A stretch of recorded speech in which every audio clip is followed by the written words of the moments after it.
Irmãos, eu vou falar nessa noite sobre os dois discípulos de Emaús. Você lê esse texto em Lucas 24, a partir do versículo 13, e eu vou ler até 17. Depois a gente vai dar um comentário. Naquele mesmo dia, dois deles estavam de caminho para uma aldeia chamada Emaús, distante de Jerusalém, 60 estádios, isto é, 12 quilômetros. Naquele dia, eles andaram 24 quilômetros, porque eles andaram para Emaús, Jesus se manifestou, aí eles voltaram para Jerusalém. Então, andaram 24 quilômetros. A velocidade média de uma pessoa que anda a pé é 7 quilômetros por hora. Então, eles andaram 3 horas. Você não deve encontrar Jesus para evitar trabalho, não. Bom, continuando. E iam conversando a respeito de todas as coisas sucedidas. Aconteceu que, enquanto conversavam e discutiam, o próprio Jesus se aproximou e ia com eles. Os seus olhos, porém, estavam como que impedidos de o reconhecer. Então lhes perguntou Jesus: que é isso que vos preocupa e que ides tratando à medida que caminhais? E eles pararam, entristecidos. Bom, em primeiro lugar, eu devo explicar a vocês o conceito da história, conceito bíblico da história. Porque é mais uma história, talvez, para algumas pessoas. Mas para nós, não. Porque Deus se revela através da história, assim como Ele se revela por meio da palavra também, né? Então, a Bíblia está cheia de histórias que relatam acontecimentos que fazem também parte das nossas experiências de hoje, né? Então, a história não é um monte de acontecimentos desconexos que surgem por acaso. Não é isso, não. Não é isso, né? A história, irmãos, cada acontecimento, especialmente a história sagrada, né? Que é a história relatada pela Bíblia, revela um desígnio, ou seja, um propósito imutável de Deus durante todas as gerações, geração depois de geração. Isso você pode conferir em Salmo 33, versículo 11. Salmo 33, versículo 11 fala: o conselho do Senhor dura para sempre. O seu conselho, o desígnio, né? O seu plano. E depois fala: os desígnios do seu coração, o quê? Por todas as gerações. Então, não é um Deus zigue-zagueando pela história. A história, meus irmãos, tem início e tem fim. Amém? E baseado nisso, nós temos o livro de Apocalipse também, né? Porque já sabemos como vai terminar a história. Bom, e tem outro versículo, em Salmo 115, e o terceiro versículo, que diz o seguinte: no céu está nosso Deus e tudo faz como lhe agrada. É o Deus da história. Eu não digo que Ele faz a história, mas Ele está monitorando a história. Ele está deixando prevalecer aquilo que nós chamamos o desígnio de Deus. Então, Deus tem um só propósito, um só. E isso, irmãos, essa repetição dos acontecimentos, aí Eclesiastes nos dá uma boa explicação disso. Para o irmão, assim, não acreditar que eu estou filosofando. Vamos ler na Bíblia. Não estou filosofando sobre a história. A história, meus irmãos, é uma coisa que está nas mãos de Deus.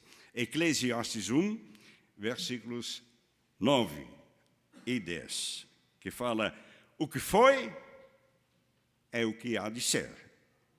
E o que se fez, isso se tornará a fazer. Nada há, pois, novo debaixo do sol. Há alguma coisa de que se possa dizer, vê, isso é novo? Não. Já foi nos séculos que foram antes de nós. Então, a história é uma coisa repetitiva. Mas tem mais um versículo, em Eclesiastes, ainda, capítulo 3, versículo 15. Eclesiastes 3, verso 15, fala: o que é, já foi. E o que há de ser também já foi. Aí, preste bem atenção. Preste bem atenção. Deus fará renovar-se o que passou. Então, é o próprio Deus que faz com que aquelas coisas se repitam. E por que Ele faz isso? Para prevalecer o seu propósito durante as gerações, de geração em geração. Imagina. Então, tudo que acontece hoje com você não é por acaso, não. Não é por acaso. Tem alguma coisa a ver, né, com o chefe lá em cima. Amém, irmãos? Então, irmãos, o relato dos discípulos de Emaús também é uma história que se repete. E pode ser a nossa experiência pessoal nos dias de hoje, que nós estamos passando por uma coisa semelhante que eles estavam passando. Então, se for, Jesus vai fazer a mesma pergunta de que ele fez também aos 2 discípulos de Emaús. E qual foi a pergunta de Jesus aos 2 discípulos de Emaús? Qual foi? Isso está no mesmo capítulo, Lucas 24, versículo 17. Está na mesma história, na continuação. Fala, Jesus perguntou: que é isso que vos preocupa? E de que ides tratando à medida que caminhais? Então, se você esteja passando uma experiência semelhante, talvez não nos pormenores, mas em grandes linhas, semelhante, né, a dos 2 discípulos de Emaús, Jesus pergunta essa noite a você: o que está preocupando você? Que é isso que vos preocupa? E de que ides tratando na medida que caminhais, né? Bom, então, mais uma observação importante. Os 2 discípulos de Emaús não estavam entristecidos por motivo do seu sustento material. Não é isso. Porque hoje as igrejas se lotam de pessoas que estão preocupadas, né, assim, com comida, com vestido, né, com as coisas materiais, seu sustento, né? Bom, sabemos que Deus até sustenta pássaro, né?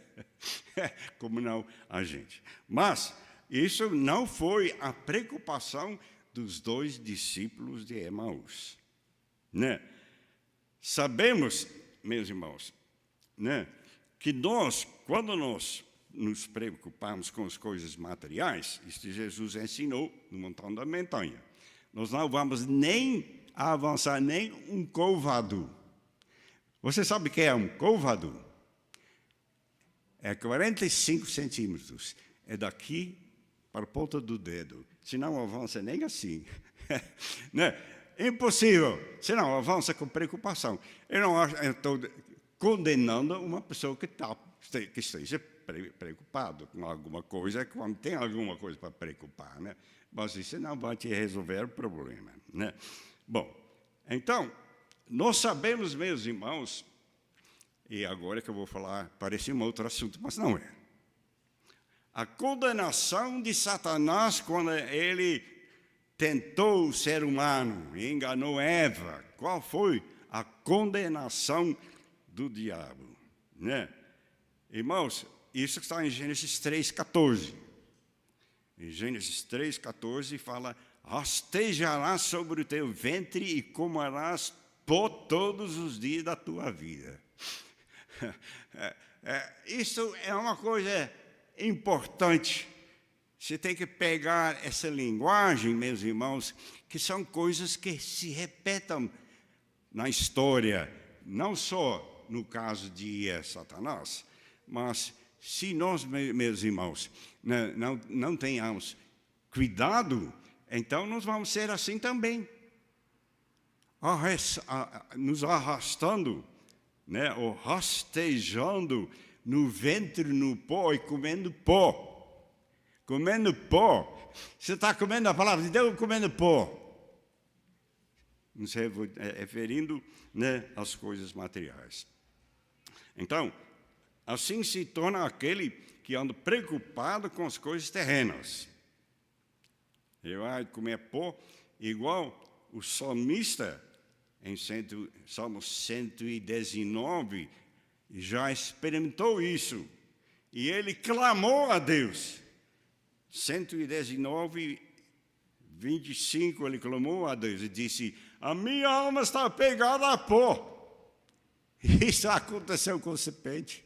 É o diabo, só preocupa com coisa material. Não preocupa com outra coisa. Você acha que ele é preocupado com coisas espirituais?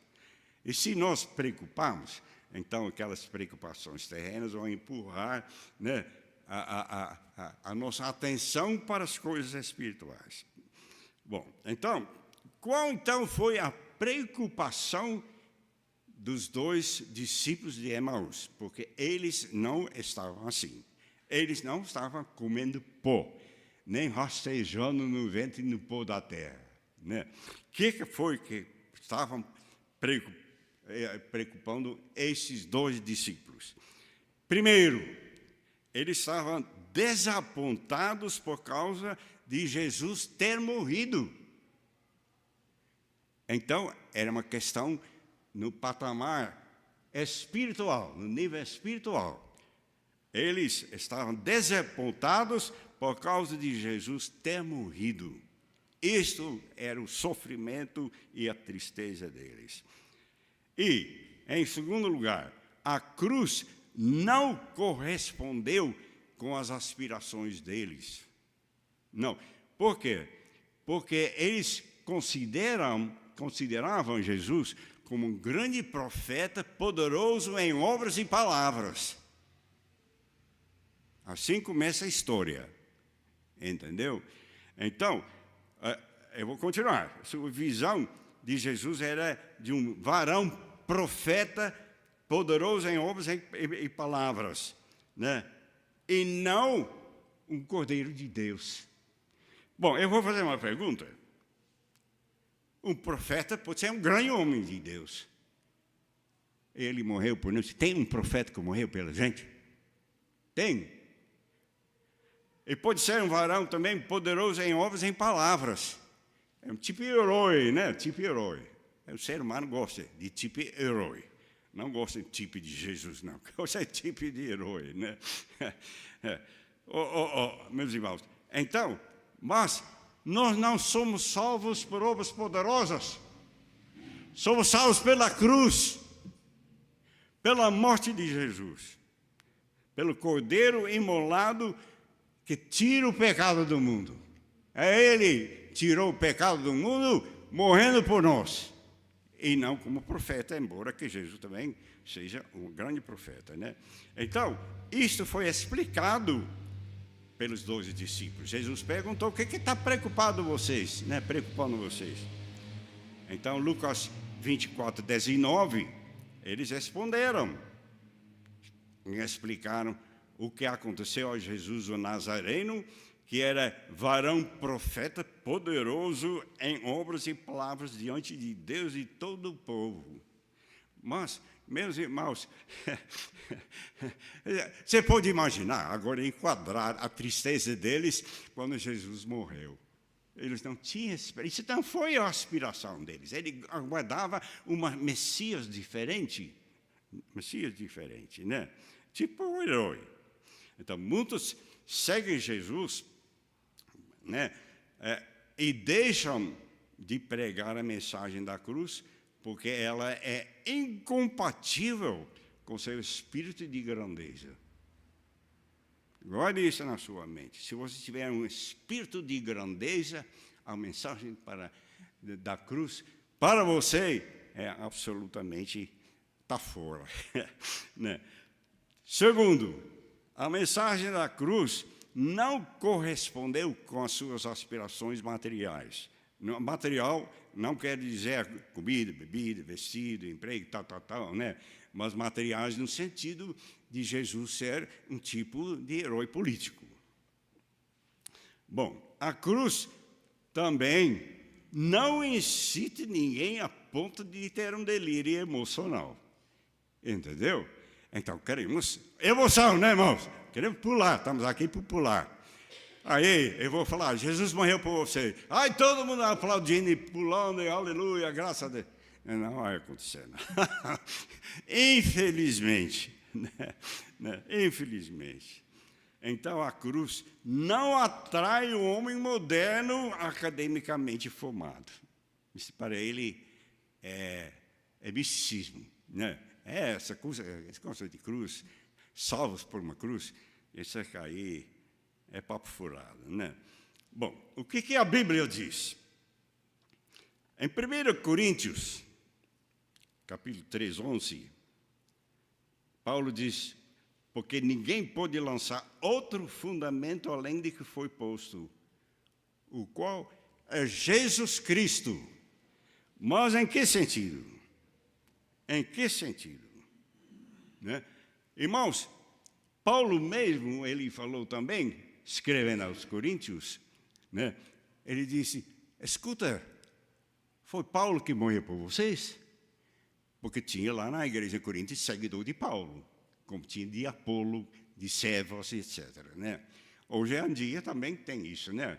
São seguidores de homens. Um se chama calvinista, outro se chama arminiano, outro se chama darbista, escovildiano, né? E aí tem até, né, seitas que tem Mrs. White, né? Os adventistas do sétimo dia, Mrs. White, né? E tem ciência cristã, Madame Blavatsky, né? O povo tem seus heróis, né? Hoje em dia é isso, segue heróis, né? Bom, então, irmãos, limitar a fé cristã a manifestações de glória e poder, ou palavras de sabedoria de homens, isso é loucura.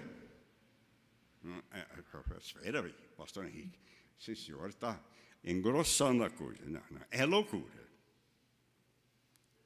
Tanto que Jesus chamou os discípulos de Emaús de o quê?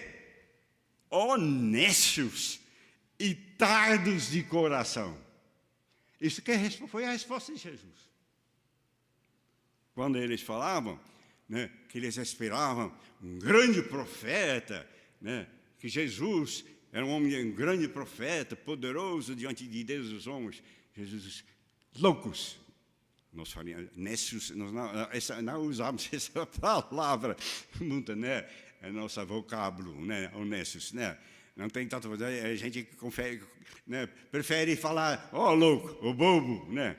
Ou imbecil. Mas Jesus falou, honestos e tardos de coração. Porque não é problema só de mente, é de coração também. É de coração também, né? Então, isso é 25, 27, Lucas 24, 25 e 27. Então, estou fazendo a exposição de todo esse texto. Então, lhes disse Jesus, honestos e tardos de coração para crer tudo o que os profetas disseram. O que os profetas disseram, sim. Mas nenhum profeta, nem Isaías morreu por você. Nem Elias. Mas eles falaram de Jesus. Amém. Né? Porventura, não convinha que o Cristo padecesse e entrasse, o quê? Aonde? Na sua glória. Preste atenção, irmãos, em cada palavra nesse texto. Não convinha que o Cristo padecesse e entrasse na sua glória. Por que Jesus entrou na sua glória? Porque padeceu. Não porque é um herói. Não porque era um varão poderoso diante de Deus e dos homens. Mas porque ele padeceu. E isso fez a glorificação de Jesus. E começando por Moisés, discorrendo por todos os profetas, expunha-lhes o que a seu respeito constava em todas as Escrituras. Todas as Escrituras falam isso. Todos. Gênesis, não, o Pentateuco, a lei de Moisés, os Salmos, os livros históricos, os livros proféticos. Toda a Bíblia fala a mesma coisa, fala de Jesus, né? Então, a repreensão de Jesus não foi dura demais, não. Não foi dura demais, né? Então, meus irmãos, a glória de Jesus não consiste em grandezas. E Filipenses 2, 8 e 11, até 11, né? Paulo confirma a mesma coisa. Vê por que Jesus foi glorificado acima de toda a criação. Qual foi a razão da sua glória? Aí fala, a si mesmo se humilhou, tornando-se obediente até a morte e morte de cruz, pelo que também Deus o exaltou sobremaneira e lhe deu o nome que está acima de todo nome. Foi exaltado por causa disso. Não por causa dos seus milagres, não. Embora que Ele é um Deus que opera milagres. Amém. Cada dia. Para que ao nome de Jesus se dobre todo joelho nos céus e na terra e debaixo da terra, e toda língua confesse que Jesus Cristo é Senhor, para a glória de Deus Pai. Então, meus irmãos, deixar de se fundamentar a sua fé na morte e na ressurreição de Jesus, isso é ser nécio e tardo de coração. Não sabe o que eu estou falando, não. Você não vai falar, o pastor Henrique ofendeu, gente. Isso não foi Jesus que falou. É Jesus que disse, né? Até, meus irmãos, antes da ascensão de Jesus, não, até antes disso, né, quando Jesus enviou os seus 12 discípulos, né, então, né, antes disso já houve, não foi antes disso, né, mas aos 12 discípulos, ele já fez anúncios da sua morte e veio a reação dos discípulos de Jesus. Então, eu queria mostrar duas coisas, que Jesus fez pré-anúncios da sua morte e ressurreição e a reação de Jesus. Mateus 16, 21, 23.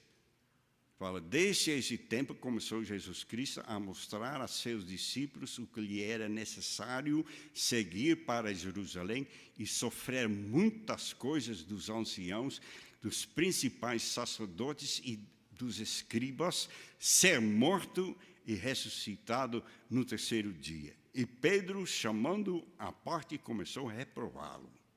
Aí não! Varão poderoso, sim. Grande profeta, sim. Esse negócio de sofrer na cruz, aí Pedro disse, não. Ele reprovou Jesus. Ele falou, tem compaixão de ti, Senhor. Isso é coisa de homem. É tipicamente a religião de homem. Religião de homem tem compaixão de ti. Senhor, isso de nenhum modo te acontecerá. Mas Jesus, voltando-se para Pedro, disse, arreda Satanás. Jesus foi duro novamente? Ele foi duro novamente? Não foi, não, porque Jesus não pode ser uma pessoa dura com a gente. Ele morreu por nós. Como que ele vai ser duro conosco? Mas, meus irmãos, Jesus aqui está frisando um ponto.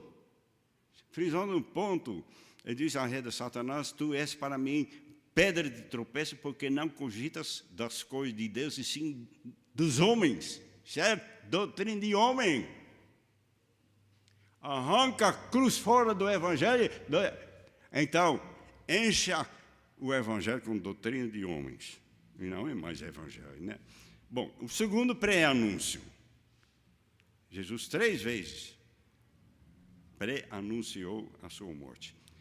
A segunda vez eu vou ler em Lucas 9, 43 e 45. Como todos se maravilhassem de quando Jesus fazia, claro, o que Jesus fazia, todo mundo aplaude, né? Então disse Jesus aos seus discípulos: fixai os nossos ouvidos às seguintes palavras. Espere, vocês podem gostar do que estou fazendo, mas abre os ouvidos, não tenha comichão de ouvidos, abre os ouvidos. As seguintes palavras: o Filho do Homem está para ser entregue nas mãos dos homens. E qual foi o resultado disso? Eles, porém, não entendiam isso, e foi-lhes encoberto para que não compreendessem e temiam interrogá-lo a esse respeito. Eles não entenderam. Como que Jesus vai falar uma coisa dessa? E como que nós estamos pregando uma coisa dessa? Como que a gente prega a cruz de Cristo? Terceiro pré-anúncio da morte e da ressurreição. Em Lucas 18, 31 até 34. Fala: tomando consigo os 12, disse-lhe Jesus: eis que subimos para Jerusalém, e vai cumprir-se ali tudo quanto é escrito por intermédio dos profetas. Os profetas não falaram outra coisa. E como que eles mudaram? No tocante ao Filho do Homem, pois será entregue aos gentios, escarnecido, ultrajado e cuspido, e depois de o açoitarem, tirar-lhe-ão a vida. Mas ao terceiro dia ressuscitará. Eles, porém, nada compreenderem acerca dessas coisas. E o sentido dessas palavras era-lhes encoberto, de sorte que não percebiam o que ele dizia. Trava aqui e saía de lá. Como que, eu não digo a mente, né? Jesus falou tardes de coração. Como que o coração do homem é duro para entender a mensagem da cruz, meus irmãos. Isso não é novidade, não. Até hoje, se você prega a cruz, já tem um pastor, comigo, pastor Henrique, né? O senhor como diretor, naquela época era diretor de seminário, né? O senhor como diretor de seminário, né, deveria já atualizar a sua mensagem. Essa coisa de mensagem da cruz não apela mais ao homem moderno, não. Os tempos mudaram. Eu fiquei só com uma palavra. Eu falei: eu não tenho complexo nenhum. Não tenho complexo nenhum da cruz. Porque, irmãos, pela cruz eu fui salvo. Amém? Quem não crê na morte e na ressurreição por meio da cruz, certamente, meus irmãos, vai correr atrás de caminhos alternativos. Caminhos de homens. Por isso, um se chama calvinista e outro se chama arminiano, e aí por diante, né? É doutrinas de homens. Né? Por que não ficamos com a Bíblia? Bom, por falta de fé na mensagem da cruz, surge também a judaização da igreja.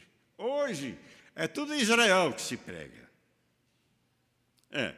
Troca-se a cruz pelas leis cerimoniais caducas do Antigo Testamento, enquanto Hebreus fala, quando alguém retrocede, dele não se prosa a alma de Deus. Você não pode retroceder. A história nunca vai para trás. Nunca. Tem duas coisas que nunca vão para trás. Aliás, até três. O tempo nunca vai para trás. Sempre muito para frente. Já notou? Você vai querer voltar para o passado? Não dá. Já tentou? Não dá. O tempo vai adiantando, né? E a profecia também sempre vai para frente.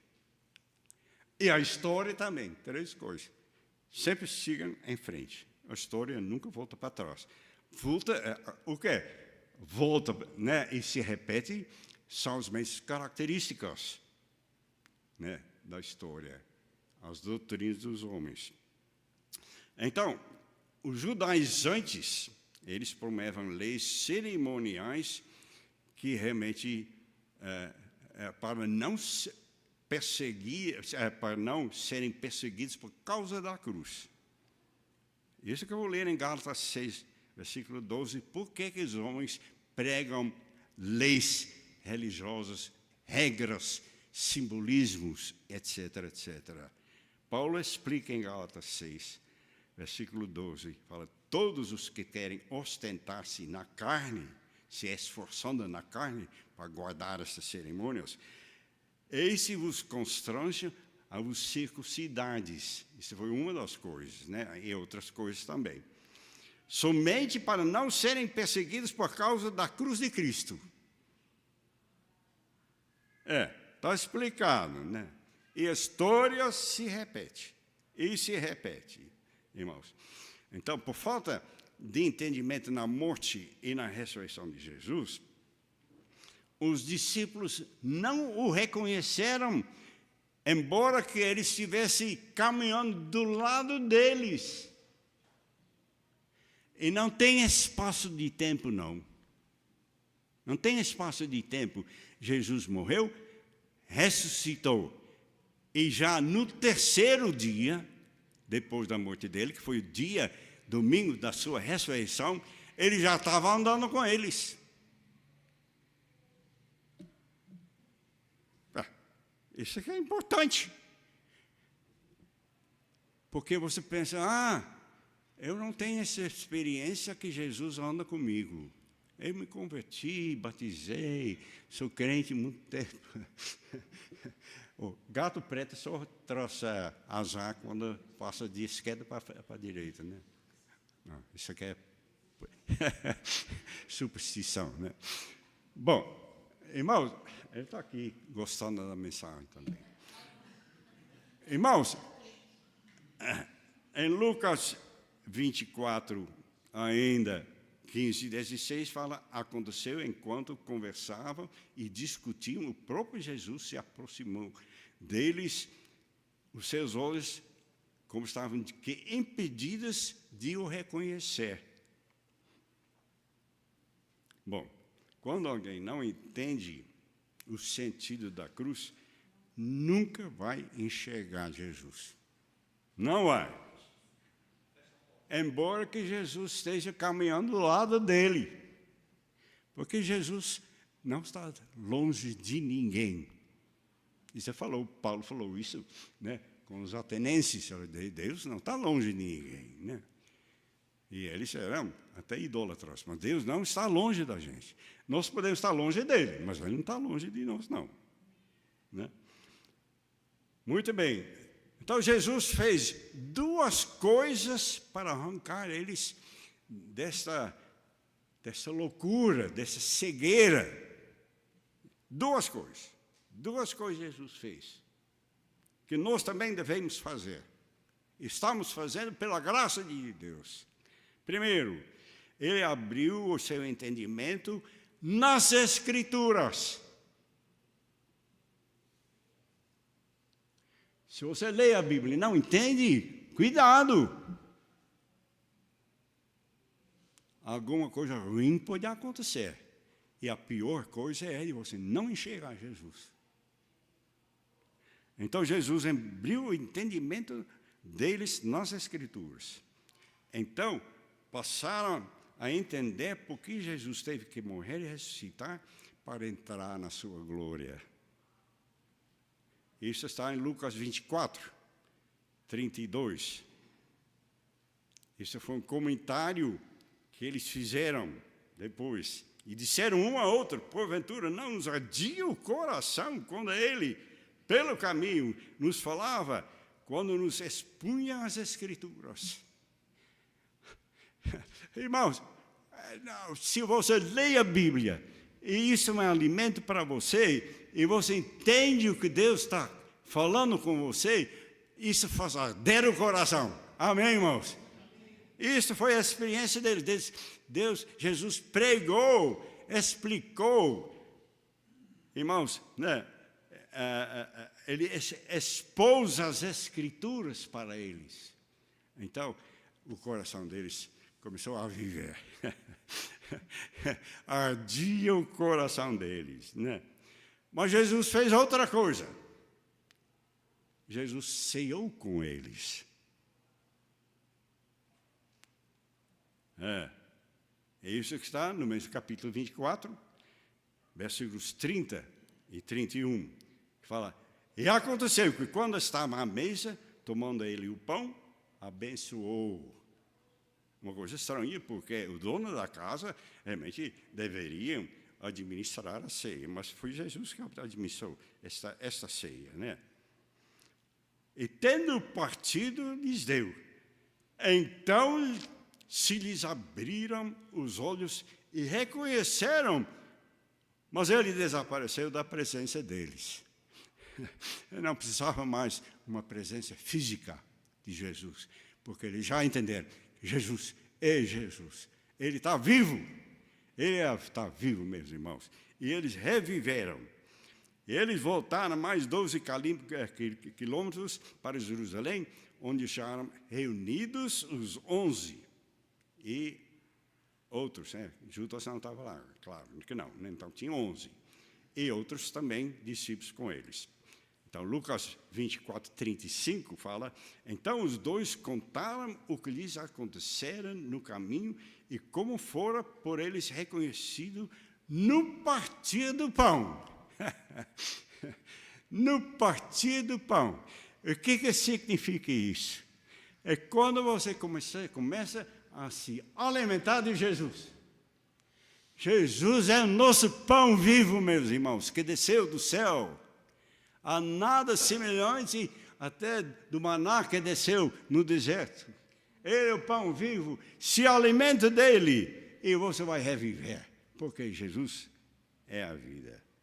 E antes da sua ascensão, Jesus ainda abriu o entendimento dos outros discípulos, para eles compreenderem porque ele tinha que morrer na cruz.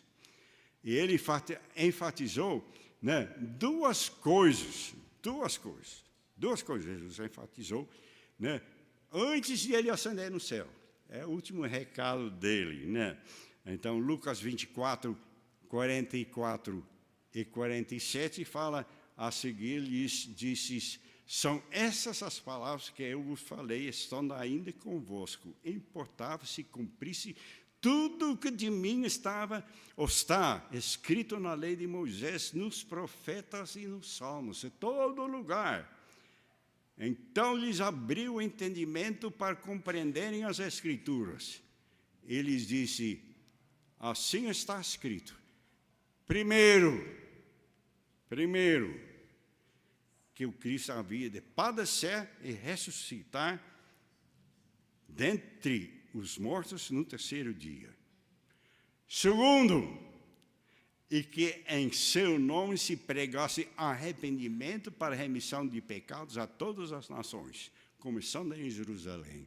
Se você não entende a primeira parte, você também não pode fazer a segunda.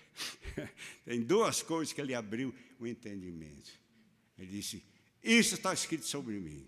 Segundo, essa é a mensagem que você tem que pregar ao mundo inteiro, em todas as nações, né?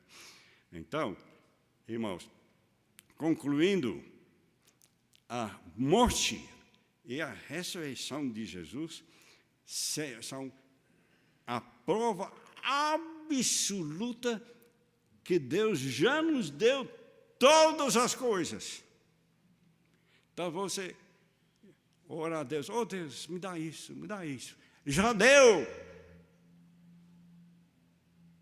Ó Senhor, mais isso, me dá isso, aí que estarei satisfeito. Já deu, meu irmão.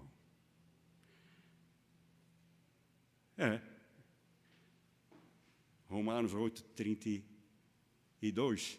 Romanos 8, fala sobre Deus, o Pai, né? Aquele que não poupou o seu próprio Filho. Se Deus não poupou Jesus, antes por todos nos o entregou, porventura não nos dará graciosamente com Ele todas as coisas?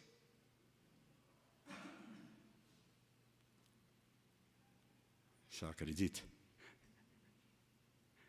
Oh Deus, faça isso para mim. Já fez. Irmãos, e tem outro texto que fala, que Jesus falando. E falando, irmãos, antes da festa da Páscoa. É isso que o texto está em João 13:1. Que fala, ora, antes da festa da Páscoa, sabendo Jesus que era chegada a sua hora de passar desse mundo para o Pai, tendo amado os seus que estavam no mundo, o quê? Amou-os até o fim. Aleluia! Jesus ama você até o fim. Até o fim. Se não fosse assim, Deus não teria dado ao seu unigênito Filho. E Jesus não teria morrido por você. Ele fez isso porque Ele ama você até o fim. O que anda preocupado, honestos do coração e trados de entender tudo que está escrito, né, nos profetas, na lei de Moisés, nos profetas e nos salmos. Bom, então, Deus, você ainda quer que Deus faça alguma coisa? Então, veja que Ele disse antigamente, já no Antigo Testamento, né, por boca de Isaías, porque a morte e o sangue de Jesus são retroativos dentro do Antigo Testamento por meio dos simbolismos, das ofertas. Então Deus falou, agora pois, ó moradores de Jerusalém e homens de Judá, julgai, vos peço, entre mim e a minha vinha. E nós somos a vinha do Senhor. Amém, irmãos? Que mais se podia fazer ainda a minha vinha que eu não tenho feito? Vai nessa! Vai nessa! Irmãos, essa é a mensagem do Evangelho. Amém? Amém. Amém. Graças a Deus.